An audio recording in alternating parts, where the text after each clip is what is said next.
출근길 꼭 필요한 뉴스만 담았습니다. 15분이면 충분합니다. CBS 김덕기의 아침 뉴스가 전해드리는 뉴스 쏙쏙.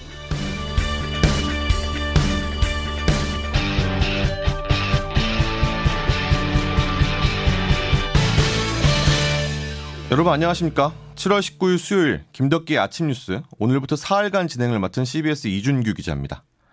물난리로 전국이 뒤숭숭합니다만 첫 소식으로는 조금 전 발사된 북한 미사일 소식부터 전해드리겠습니다. 북한이 오늘 새벽 탄도미사일 2발을 기습으로 발사했습니다. 한미가 새로 꾸린 확장 억제 협의체죠. 핵협의그룹 이른바 NCG의 출범과 미국의 전략 핵 잠수함이 부산항에 들어온 데 대한 반발, 미사일 도발로 보입니다. 이 소식 조태임 기자가 보도합니다. 합동참모본부는 오늘 새벽 3시 30분쯤부터 3시 46분까지 북한이 동해상으로 발사한 단거리 탄도미사일 2발을 포착했다고 밝혔습니다. 합참은 북한의 탄도미사일은 각각 550여 킬로미터를 비행한 후 동해상에 탄착했다며 이에 대한 세부 재원은 한미 정보당국이 종합적으로 평가 중이라고 전했습니다. 북한이 탄도미사일을 발사한 건 지난주 대륙간 탄도미사일 화성 18형 발사 이후 일주일 만으로, 특히 새벽을 틈타 탄도미사일을 발사한 건 이례적입니다. 이번 탄도미사일 발사는 어제 서울에서 개최된 한미 핵협의그룹 NCG와 이번 핵협의그룹 개최를 계기로 부산에 입항한 미국 오하이오급 핵추진 탄도 유도탄 잠수함에 대한 반발로 읽힙니다. 탄도 유도탄 잠수함 한 척은 사실상 한 개 핵 보유국의 핵 전력에 버금간다는 평가입니다. CBS 뉴스 조태임입니다.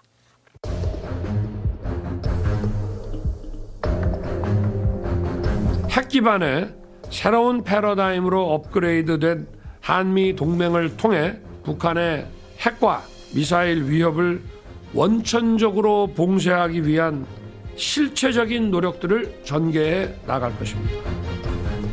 That our partnership is rock solid and that we are taking every possible step to ensure confidence in the nuclear, strategic and military partnership between our two great countries. 미 측은 북한이 대한민국을 핵 공격할 경우 즉각적이고 압도적이며 결정적인 대응 조치를 함께 취할 것이며, 이는 북한 정권의 종말로 이어진다는 결연함을 보여주었고, 방금 들으신 내용과 관련한 자세한 소식 스튜디오에 나와 있는 보도국 최인수 기자와 함께 들여다보겠습니다. 북한이 오늘 새벽 동해상으로 단거리 탄도미사일 2발을 발사했습니다. 한반도의 정세가 상당히 좀 불안정해진다, 이렇게 분위기가 고조되고 있다, 이렇게 볼 수 있겠죠? 네, 그 한미 정상의 워싱턴 선언이 지난 4월에 있었습니다. 이후에 북한의 고체 연료 대륙간 탄도미사일 ICBM 화성 18형 시험 발사가 이달 12일에 있었고요. 어제 공개된 미국 핵 잠수함의 한반도 전개, 그리고 오늘 새벽 북한의 탄도미사일 도발까지 남북 그리고 북미 간 긴장 수위가 점차 높아지는 상황입니다. 그렇군요. 예고된 발사가 아닌 만큼 이유가 당연히 있을 텐데요. 네. 앞서 리포트에 담겼던 내용이었긴 했는데, 어제 첫 회의를 한 한미 간의 그 새로운 확장 억제 협의체죠. 핵협의그룹, 약어로 이제 NCG라고 하는데, 네네. 이것이 출범한 것, 그리고 또 미국의 전략 핵 잠수함의 부산 입항, 이것에 대한 반발 차원이다, 이런 분석이 나오고 있네요. 네, 그 미국의 전략 핵 잠수함 켄터키함이 부산에 입항한 사실이 어제 공개가 됐는데, 바로 한미 핵협의그룹 NCG가 어제 용산 대통령실에서 첫 출범 회의를 연 것에 마쳤습니다. 그 사거리 12,000km 탄도미사일 20여 기를 적재할 수 있는 그 핵추진 탄도 유도탄 잠수함 SSBN이라고 하는데요. 네. 그 SSBN의 입항이 1981년 이후 42년 만입니다. 굉장히 오랜만이네요. 네, 이번 켄터키함의 한국 기항은 그 미국의 확장 억제 의지를 가시적으로 드러내 그 신뢰성을 제고하는 차원이라고 할 수 있는데, 중국과 러시아도 민감하게 반응할 것으로 이렇게 보입니다. 그러네요. 어제 한미 핵협의그룹 회의에서는 그 북한의 핵 공격은 정권 종말로 끝날 것이다, 이런 굉장히 강력한 경고 메시지가 나왔다고 하는데, 네. 이 소식은 용산 대통령실 곽인숙 기자의 리포트 듣고 다시 이야기 계속 나눠보겠습니다. 북한 핵 위협에 대응해 한미가 확장 억제 강화 방안을 논의하는 핵협의그룹 NCG 첫 회의가 용산 대통령실에서 열렸습니다. 김태우 국가안보실 1차장은 NCG 출범 회의 후 기자회견에서 이제 양국 확장 억제는 NCG를 통해 한미가 함께 협의에 결정하고 함께 행동에 나설 수 있는 일체형 확장 억제 체제로 나아갈 것이라고 말했습니다. 미국 측은 북한이 대한민국을 핵 공격할 경우 즉각적이고 압도적이며 결정적인 대응 조치를 함께 취할 것이며, 이는 북한 정권의 종말로 이어질 것이라고 강조했습니다. 한미 양측은 미국 핵 작전에 대한 우리나라의 비핵 전력 지원을 위한 공동 기획과 실행 방안을 강구하고 NCG가 중심이 돼 핵과 관련한 다양한 도상 훈련과 시뮬레이션을 조율하고 이행해 나가기로 했습니다. 특히 미국 3대 핵무기인 전략 핵잠수함이 40여 년 만에 부산 작전기지에 입항 중인 사실도 공개됐습니다. 커트 캠벨 미 국가안전보장회의 인도태평양 조정관은 핵 억제만큼이나 분명한 실혜를 갖고 있는 자산이라며 충분히 제대로 활용하기 위한 모든 조처를 강구해 나갈 것이라고 했습니다. 용산 대통령실에서 CBS 뉴스 박윤식입니다. 그런데 이 한미 핵협의그룹 첫 회의를 겨냥해서 사실 북한에서는 이미 김여정 부부장이 담화를 내지 않았습니까? 그렇습니다. 그 어제 첫 회의가 열리기 전날, 그러니까 이제 그제 북한 김여정 노동당 부부장이 담화가 나왔는데요. 그 담화를 보면 우리에 대한, 그러니까 북한에 대한 핵무기 사용을 공공연히 모의하는 핵협의 그룹바 회의 소집과 그러니까 NCG를 지칭을 하는 거죠. 네. 그리고 40여 년 만에 처음으로 조선반도 수역에 진입하는 미 전략 핵 잠수함, 그러니까 켄터키함을 지칭을 하는 겁니다. 이런 네네. 구체적인 표현들이 등장을 합니다. 네. 그 김여정 부부장은 미국이 확장 억제를 강화하고 군사동맹을 과도하게 확장할수록 자신들과의 회담은 멀어질 뿐이다 이렇게 주장을 했는데요. 네. 그러면서 비핵화 불가 입장을 거듭 강조를 했습니다. 네. 뭐 이렇게 한미와 북한 간의 긴장감이 좀 팽팽한 가운데 새로운 변수가 될 수 있는 좀 보기 드문 사건이 어제 오후에 발생을 했어요. 네. 미군 병사 한 명이 공동경비구역이 JSA에서 견학을 하다가 갑자기 군사분계선을 넘어서 월북하는 그런 사건이었네요. 이 소식은 박희원 기자가 보도합니다. 유엔군 사령부가 공동경비구역 JSA에서 안보견학 중이던 미국인 한 명이 무단으로 군사분계선을 지나 월북했다고 확인했습니다. 유엔사는 북한이 이 월북자의 신병을 확보하고 있는 것으로 파악하고 있다며 사건 해결을 위해 북한군과 협조하고 있다고 밝혔습니다. 로이드 오스틴 미 국방부 장관은 현지 시간으로 어제 기자회견에서 이 관광객이 미군 소속 병사라고 전했습니다. 아직까지 이 군인의 월북 배경 등은 알려지지 않았습니다. 사건 발생 직후 유엔사는 관할하던 판문점 견학 프로그램을 취소했습니다. 유엔사는 평소 일주일에 4번, 한 번에 40명씩 한국인과 미국인 등을 대상으로 JSA 견학 프로그램을 운영하고 있습니다. 3년 전 강화도 연미정을 통해 우리 민간인 한 명이 월북한 적은 있지만 외국인, 특히 미군의 월북은 1965년 이후 58년 만입니다. CBS 뉴스 박희원입니다. 최 기자, 이렇게 네. 그 한미와 북한 간의 심경전이 팽팽한 이런 상황, 이 미국인의 또 월북이 발생하는 것이 시기가 겹치지 않습니까? 네, 그렇습니다. 앞서 이야기 나눴던 이건 최근 상황들과 어떻게 좀 연관이 있을까요? 그 자세한 이제 월북 배경은 아직 알 수는 없지만 핵협의그룹 1차 회의가 개최가 되고 미군의 전략 핵 잠수함이 부산에 기항한 상황에서 이제 월북 사건이 발생을 한 거잖아요. 네. 그 사건 해결을 위한 북미 간 마쿠 접촉이 있을 것으로 보이는데 네. 그 앞서 말씀드린 것처럼 김여정 부부장 담화를 보면 주한미군 철수로도 비핵화 대화는 불가능하다. 또 그다음에 이제 국제사회의 비핵화 요구에 대해서 우리는 믿지는 일을 하지 않는다. 이런 내용들이 포함이 돼 있거든요. 예. 그 대화의 문턱을 북한이 상당히 높여놓은 상태인데 한반도 상황이 상당히 복잡하게 전개되면서 향후 북미 간에 어떤 결론에 다다를지 주목됩니다. 한동안 좀 지켜봐야겠네요. 여기까지 듣겠습니다. 최인수 기자였습니다. 집중호우로 현재까지 집계된 사망자는 44명, 실종자는 6명으로 나타났습니다. 수색 작업이 이어지는 가운데 오늘 새벽 대전에서는 익사사고가 발생했는데요. 집중호우로 인한 피해는 아닌 걸로 파악이 됐습니다. 장규석 기자가 보도합니다. 오늘 새벽 6시 기준 중앙재난안전대책본부 집계에 따르면 이번 집중호우로 인한 사망자는 전국에서 누적으로 44명에 달합니다. 어제 경북 예천에서 실종됐던 3명이 숨진 채 발견되면서 사망자는 3명 더 늘고 실종자는 줄었습니다.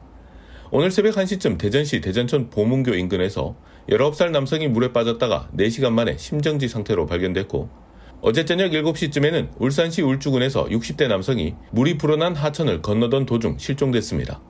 하지만 중대본은 두 사고의 경우 집중호우로 발생한 인명피해는 아니라고 보고 공식 집계에 포함시키진 않았습니다. 재산피해도 계속 늘어나고 있는데요. 도로 사면 유실과 붕괴, 낙석, 산사태, 집안 침하 등 공공시설 피해가 1,031건, 주택 침수 파손, 차량 침수 등 사유시설 피해는 935건, 농작물 피해도 3만 1,000여 헥타르가 침수 또는 낙과 피해를 입었습니다. 폐사한 가축도 69만 3천여 마리에 달합니다. 어제는 철원의 한 양돈 농장에서 아프리카 돼지 열병이 발생해 비상이 걸렸습니다.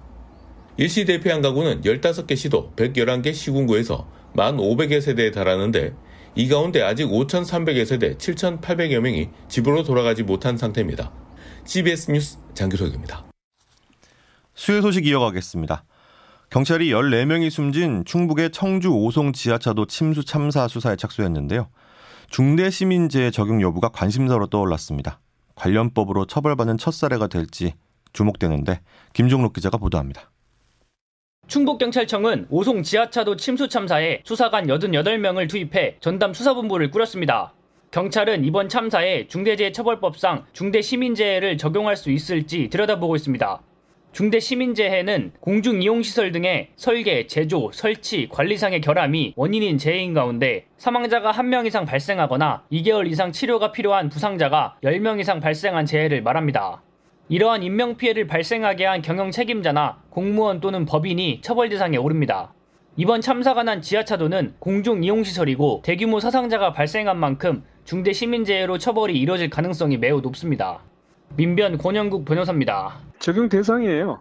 이게 공중이용시설이잖아요. 일반 국도나 이런 것도 포함되지만 또 100m 이상의 지하차도가 포함되어 있어요.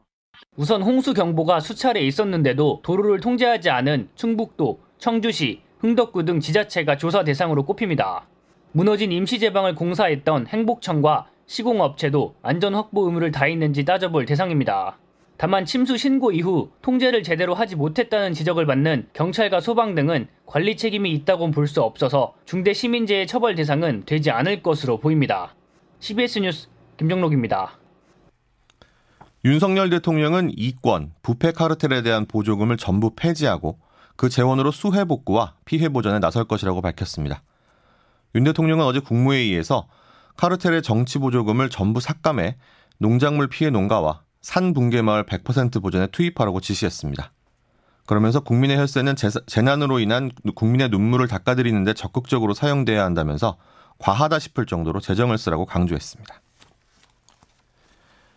내년 최저임금이 밤샘 토론 끝에 시급 기준으로 올해보다 240원 오른 9,860원으로 결정됐습니다. 최저임금위원회에서 이희진 기자가 보도합니다. 내년 최저임금도 끝내 만원 문턱을 밟지 못했습니다. 최저임금위원회는 조금 전 내년 최저임금을 시급 기준 9,860원으로 하는 2024년도 최저임금안을 의결했습니다. 올해 9,620원보다 240원, 2.5% 오른 금액입니다. 위원회는 어제 오후부터 밤새 최저임금 심의를 벌였지만 노사 양측 이견이 좁혀지지 않자 결국 표결을 시행했습니다. 양측으로부터 받은 최종안을 표결에 붙였는데 노동자위원 측은 만원, 사용자 측은 9,860원을 최종안으로 제시했습니다. 표결에는 공익위원 9명과 사용자위원 9명, 노동자위원 8명 등 총 26명이 참여했고 노동자 측 최종안에는 노동자위원 8명만 찬성했습니다. 사용자위원 전원과 공익위원 8명 등 17명이 사용자 측 안에 찬성표를 던져 결국 내년 최저임금안으로 채택됐습니다. 공익위원 1명은 기권했습니다. 노동자위원 간사인 한국노총 류기섭 사무총장입니다. 위원회가 공정하지도 자율적이지도 않고 독립성을 상실한 들러리 위원회에 불과하다는 사실을 다시 한번 확인했습니다. 노동부는 이의제기 등 절차를 거쳐 다음 달 5일 내년 최저임금을 확정 고시합니다. CBS 뉴스 이희진입니다. 괴물 수비수로 불리는 김민재가 아시아 선수 역대 최고 이적료를 경신하며 독일 프로축구 분데스리가의 명문 바이에른 뮌헨에 입단했습니다. 뮌헨 구단은 홈페이지를 통해 나폴리와 김민재의 이적 협상을 끝냈다면서 2028년까지 5년 계약을 했다고 발표했습니다.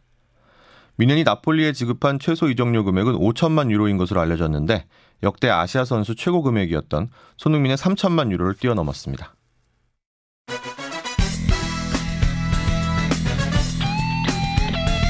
핵심만 담다.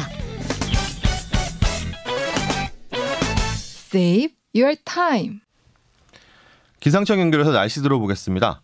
김수진 리포터, 오늘은 무더위가 찾아온다는 소식이 있네요. 네, 그렇습니다. 역대급으로 강력한 올여름 장맛비가 오늘부터 내일 모레까지 잠시 쉬어가겠습니다만 대신에 33도 안팎까지 치솟는 폭염이 찾아오겠습니다.